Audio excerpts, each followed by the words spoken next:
गेले तर त्याच्याचबद्दल देवेंद्र फडणवीसांनी असं चॅलेंज दिलंय की आदित्य ठाकरेंनी हे प्रूव्ह करावं की एकनाथ शिंदेच्या बद्दल कुठलीही केस कुठलंही प्रकरण कधीही होतं. ते कशासाठी रडतील? हे सगळं कपोलकल्पित आदित्य ठाकरेंच्या मनाचं आहे खेळ असं एक ठीक आहे. चला आपण अजून एक व्हिडिओ बघूया त्यांचा. हल्ली व्हिडिओचा जमानाच आहे. ते कल्याणमध्ये रडले होते ना, मांडीला मांडी लावून नाही बसू शकत आणि म्हणून भाजपचं राज. हे कशासाठी होतं? म्हणजे तो पण आरोप खरा होता की खोटा होता?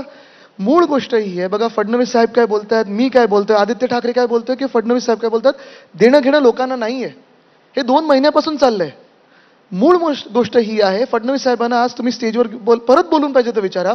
2014 जे तुम्ही महागाईबद्दल बोलला होतात, बेरोजगारीबद्दल बोलला होतात, देशाच्या स्थितीबद्दल बोलला होतात, काश्मीरमध्ये सुख शांती समृद्धी येईल, काश्मीरी पंडितांना तुम्ही घर देऊ शकाल हे बोलला होतात. त्या वचनांचं काय झालं? 2-2.5 वर्षामध्ये महाराष्ट्राची तुम्ही एवढे हाल का केलेत? ज्या मिनिटाला वेदांता फॉक्सकॉन ज्या दिवशी गेलं गुजरातमध्ये, त्याच्या 2 दिवस आधी तुम्ही वेदांताच्या लोकांना भेटून तुम्ही काय सांगितलं? तुम्ही त्यांना गुजरातला जायला तर नाही सांगितलं. हे तुम्ही त्यांना विचारलं पाहिजे.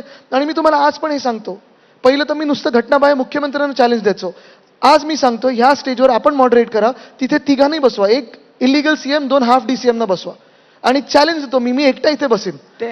मी एकटा बसीन नाही, आपण एक बघूया. पहिला प्रश्न विचारा की तुम्ही महाराष्ट्रातून जे उद्योग पाठवले त्याच्यावर चर्चा करूया. गुजरातला मी बिना पेपरचं चर्चा करायला तयार आहे.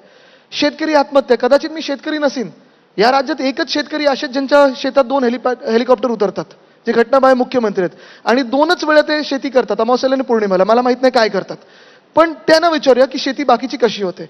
मी हे पण चला चर्चा करायला तयार आहे की ज्यांनी जरांगे पाटलांवर लाठीचार्ज केला, ह्या तिघांमधून आदेश कोणी दिला हे पहिलं समजलं पाहिजे. मुख्य गोष्ट ही आहे की ह्या सगळ्या गोष्टी करून, इकडे तिकडचं बोलून, आरोप प्रत्यारोप करून मुद्द्याचं कोणी बोलत नाहीये. मुद्द्याचं बोला. आज देशाची जी निवडणूक आहे ती संविधान रक्षणाबद्दल आहे, लोकशाहीच्या रक्षणाबद्दल आहे.